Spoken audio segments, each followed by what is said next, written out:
जय हिंद दोस्तों, मैं राजकुमार आप सभी का अपना चैनल राज मैथ्स वाला में आप सभी का स्वागत है। आइए हम लोग पढ़ते हैं एसएससी एमटीएस का प्रीवियस ईयर क्वेश्चन। इसके पिछले क्लास में हम लोग देख लेते हैं क्वेश्चन नंबर 5 तक। आज देखते हैं क्वेश्चन नंबर 6 से। सेट नंबर है 8/7/2022 का प्रथम शिफ्ट का प्रश्न है। ठीक है, देखिए प्रश्न 6 क्या कर रहा है, 2 पी का मान दिया और क्यू का मान दिया है और इसका एलसीएम पूछ रहा है। पी बराबर है 2 के पावर 3 गुने 5 के पावर 8 और क्यू बराबर है 3 के पावर 5 गुने 7 के पावर 3। ठीक है, अब इसका एलसीएम निकालना है। एलसीएम दोनों का पूछ रहा है, तो एलसीएम क्या होगा? एलसीएम होगा जो मेरा कॉमन संख्या है वो भी मिलेगा और जो मेरा कॉमन संख्या नहीं रहेगा वो भी लिखाएगा। तो इसमें तो कोई कॉमन नहीं है दोनों में। तो पहले देखिए एलसीएम और दोनों में कॉमन होता तो जो मेरा पावर अधिक होता उसको लिखता। ठीक है, और यहाँ तो मेरा कॉमन है नहीं, तो 2 का पावर कितना है? 2 का पावर 3, उसके 3 का पावर कितना है? 5 गुने 3 का पावर 5 गुने 5 का पावर 8 गुने 7 का पावर 3। यह मेरा टोटल एलसीएम हो जाएगा और सभी को हम गुना करें पावर में और सभी को गुना करते हैं मेरा एलसीएम को बराबर होगा। ठीक है, और इसका एचसीएफ पूछता तो एचसीएफ मेरा कुछ कॉमन नहीं है, तो एचसीएफ क्या होता है? इसमें कोई भी कॉमन नहीं है, तो यानी इसे एचसीएफ एक साथ कह सकते हैं। एचसीएफ क्या होता है? एक। और एचसीएफ पूछता है दोनों में कॉमन होता है तो जो मेरा पावर में कम संगति रहता है उसको लिखते हैं। ठीक है, तो ऑप्शन नंबर क्या है? 2 का पावर 3 ऑप्शन नंबर है। आइए भाई देखते हैं क्वेश्चन नंबर 7। देखिए प्रश्न 7 क्या कर रहा है, 46 अधिकारियों वाले कार्यालय में क्लास ए, क्लास बी और क्लास सी के अधिकारियों का औसत वेतन क्रमशः 600 रुपये, 750 रुपये और 1000 रुपये प्रतिदिन है। कार्यालय में क्लास ए, क्लास बी और क्लास सी के अधिकारियों की संख्या क्रमशः 5, 4 और 1 के अनुपात में है। यदि अधिकारियों की कुल संख्या 40 है तो सभी अधिकारियों के मासिक औसत वेतन ज्ञात कीजिए। मान लीजिए कि उस महीने में दिनों की संख्या 30 है। ठीक है, देखिए एक अधिकारी 3 क्लास है, class A, class B, class C. A है, बी है और सी है। जो अधिकारी है, जो कर्मचारी है मेरा, तो उसमें 40 तीनों मिला के 40 को कर्मचारी है। टोटल मिला के 40 कर्मचारी हैं। जो मेरा संख्या का रेशो दिया है, जो कर्मचारी है तो वह संख्या का रेशो दिया है, यानी ए क्लास ए में कितना है? 5/4/1। ये मेरा संख्या का रेशो दिया है। और जो मेरा औसत दिया है तो ए में जो एक आदमी कितना कमा रहा है, औसत में तरफ टोटल में मिला के और औसत का है, तो औसत क्या होता है? सभी संख्या जोड़कर जितना संख्या उसे भाया करते हैं।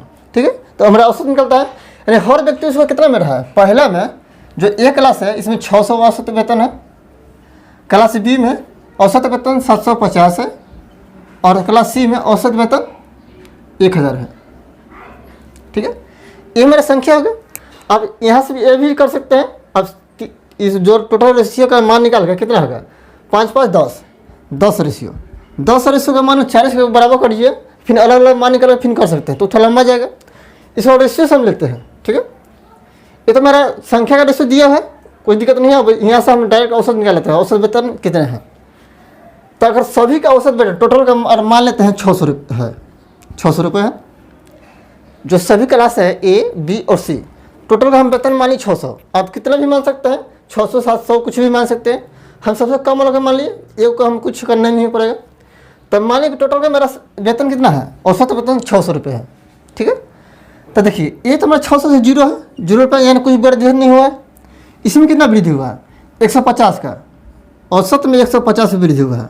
तो संख्या कितना है? और संख्या को योगफल निकालना है हमको टोटल है, यानी संख्या में कितना बढ़ा है। तो संख्या में बढ़ाने के क्या करते हैं? जितना औसत है और जितना संख्या गुना करते हैं तो उसका योगफल चलाएगा। औसत में कितना वृद्धि हो रहा है? और सभी का मान लिए कि मेरा सभी टोटल जो कर्मचारी है 40 कर्मचारी हैं, सभी का औसत वेतन मेरा 600 रुपये है। ठीक है, ये 600 से कितना अधिक है? 150 रुपये अधिक है। तो 150 रुपये औसत में अधिक है, तो संख्या कितना है? जो रेशियो में मान गया है तो रेशियो में 4 है, तो 4 से गुना करेंगे तो 15 × 60 यानी 600 रुपये टोटल। कितना अधिक है? 600 रुपये अधिक है। यहाँ रेशियो में कितना है? 1 है। और यहाँ संख्या में कितना अधिक है? माइनस टोटल का 600, इससे कितना है? 400 अधिक है, यानी 400 अधिक है। यहाँ रेशियो में 1 है तो 1 से गुना करने कोई फर्क नहीं पड़ेगा। और टोटल हम देखें संख्या मेरा कितना बढ़ा है पैसा, तो 600 यहाँ बढ़ा और 400 यहाँ बढ़ा, टोटल मिला के हमको 1000 रुपये अधिक हो रहा है। 1000 रुपये हमको अधिक हो रहा है, तो इसको औसत मान निकालना है। तो सभी संख्या का योगफल कितना है मेरा? अधिक 1000। और सभी बांटना कितना में है? 5, 4, 9, 1, 10, टोटल 10 रेशियो में बांटना है, तो मेरा औसत निकलेगा। तो 10 से डिवाइड करते हैं तो कितना गया? 10 से डिवाइड करना तो यानी 100 रुपये। 100 रुपये औसत में वृद्धि हुआ, तो माइनस है कितना? 600 रुपये। और 100 रुपये और जोड़ेंगे तो 600 और प्लस 100 करें कितना गया? 700 रुपये। यानी टोटल मेरा जो 40 कर्मचारी हैं सभी का औसत वेतन आ गया एक दिन का 700 रुपये। ठीक है, अब ये तो मेरा एक दिन का निकला है। अब कह रहा है 30 दिन, एक महीना में, एक महीना यानी 30 दिन का महीना लिया है, तो 30 दिन में टोटल वेतन कितना होगा? तो एक दिन में 700 रुपया, एक दिन में अगर 700 रुपये मिल रहा है तो हमको 30 दिन का मान चाहिए। 30 गुना करेंगे तो 7 या 21 यानी 21,000 रुपये।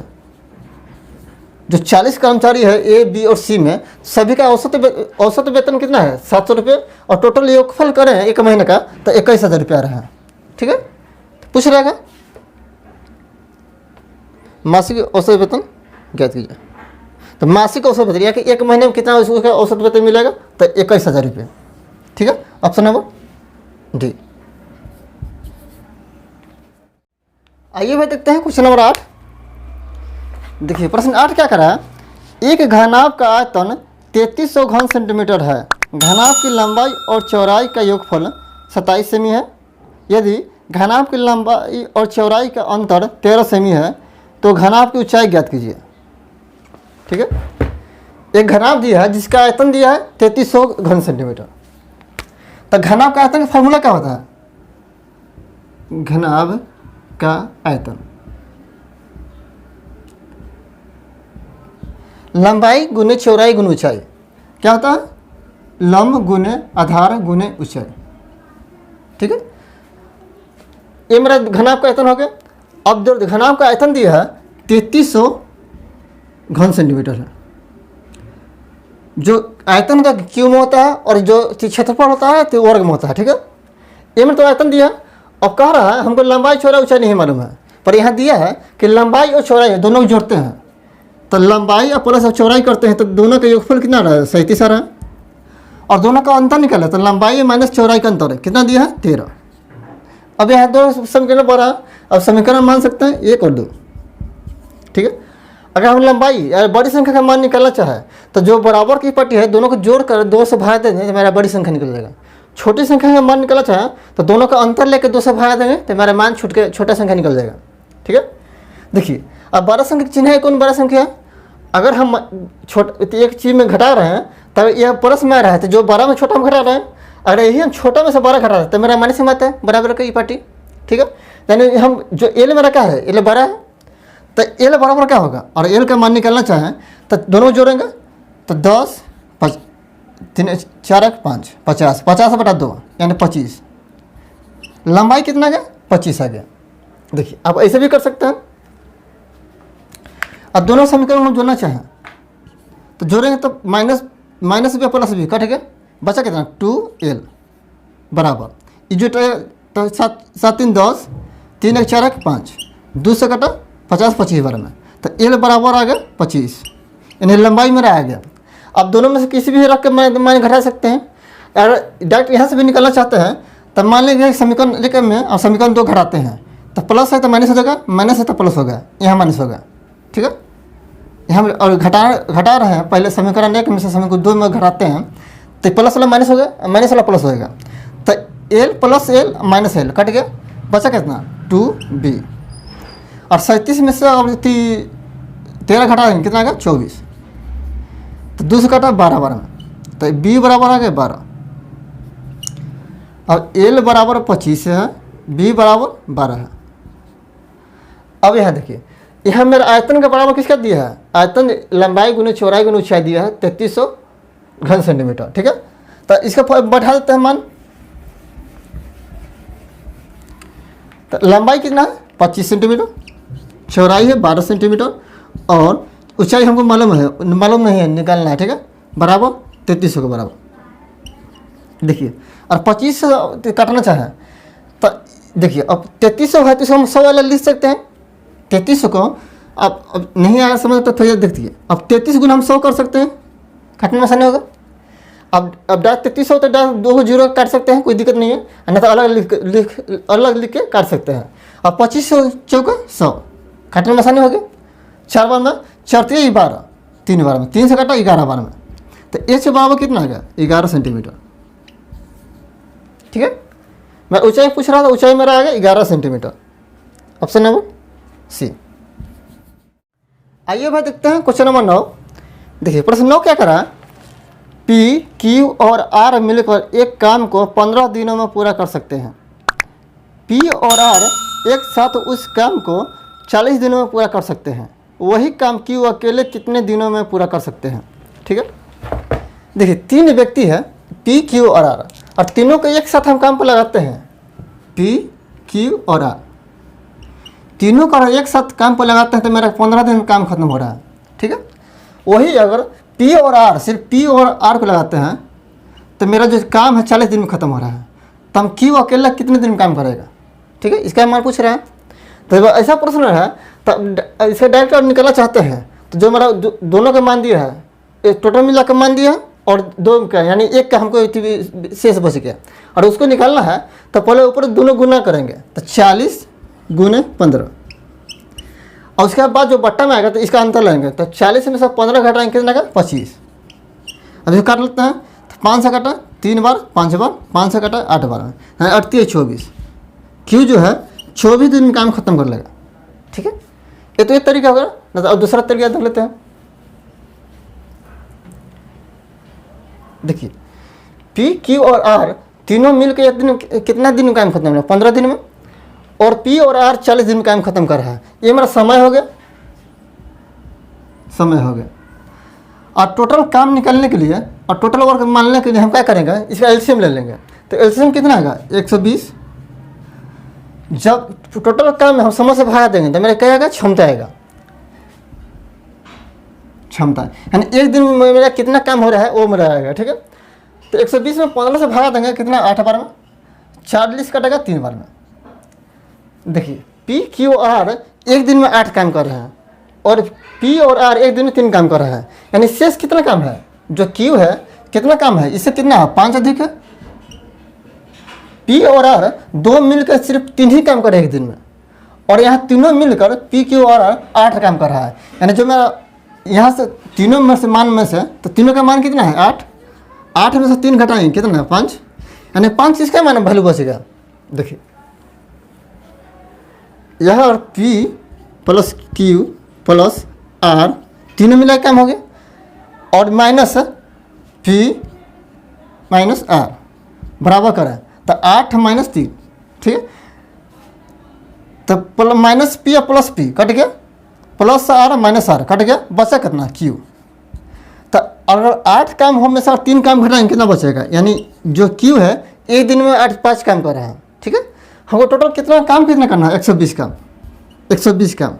एक दिन में क्षमता कितना है 5, तो 5 से भागा देंगे तो कितने में कटेगा 5 दिन 10 5 के 20, 24 दिन में।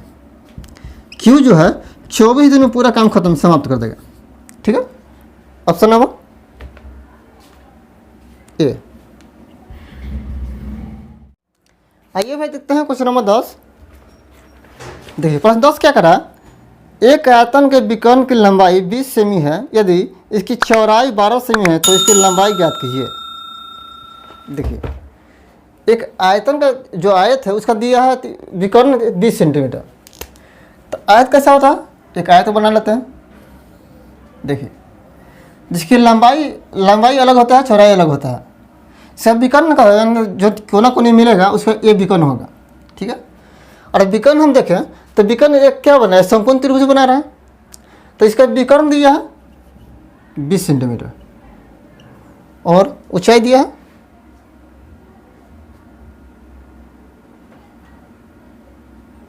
चौड़ाई दिया 12 सेंटीमीटर। देखिए जो एक मेरा आयत एक बना है, तो आयत क्या है, ये मेरा विकर्ण हो गया, जो तिरछा जिसकी लंबाई हो गया, और जो ये मेरा चौड़ाई हो गया, तो चौड़ाई 12 सेंटीमीटर है। तो एक देखिए एक समकोण त्रिभुज बन रहा है। तो समकोण त्रिभुज देखिए जो समकोण त्रिभुज है, तो जो समकोण कोण बनेगा उसके सामने की भुजा क्या है, कर्ण होता है, और जो खड़ा हुआ लंब हो गया ये आधार हो गया। तो यार यहाँ बात कर समकोण त्रिभुज की बात करें हम, तो समकोण त्रिभुज में कर्ण क्या होता है, और कर्ण के स्क्वायर बराबर उसका जो लंबाई होता है उसका स्क्वायर, तो लंब को पी से करते हैं तो पी स्क्वायर प्लस आधार का एच, आधार का बी स्क्वायर। कर्ण के स्क्वायर बराबर किसके बराबर होता है, लंब के स्क्वायर प्लस आधार का स्क्वायर, आधार का स्क्वायर का बराबर होता है। ठीक है, यह हमारा कर्ण दिया है कितना 20 से, और 20 का स्क्वायर कहीं कितना आएगा 400 बराबर। लंब हमको निकलना है, लंब नहीं मालूम है तो एल के स्क्वायर प्लस आधार मेरा कितना दिया है, देखिए यहाँ मेरा लंब कितना है 12, तो 12 का स्क्वायर करने 144। यहाँ आधार क्या है, देखिए ये हमारा त्रिभुज मन है, यह जो मेरा लंबाई होगा, जो आयत है उसका लंबाई है, यहाँ जो मेरा आ गया ये मेरा किसका है, ये मेरा आधार आ गया, तो आधार हमको निकालना था प्लस आधार स्क्वायर बी लिख देते हैं, बी के स्क्वायर। और 400 में से 44 घटाएँ कितना आएगा 6 5 2 256, बी स्क्वायर बराबर 256, और 20 के अगर यहाँ से स्क्वायर हटाएंगे तो इधर रूट चलेगा, तो 256 किसका स्क्वायर होता है 16 का, तो बी बराबर आएगा 16।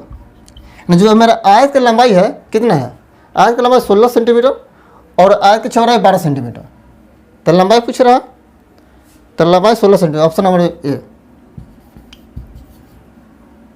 जो आयत का लंबाई हो गया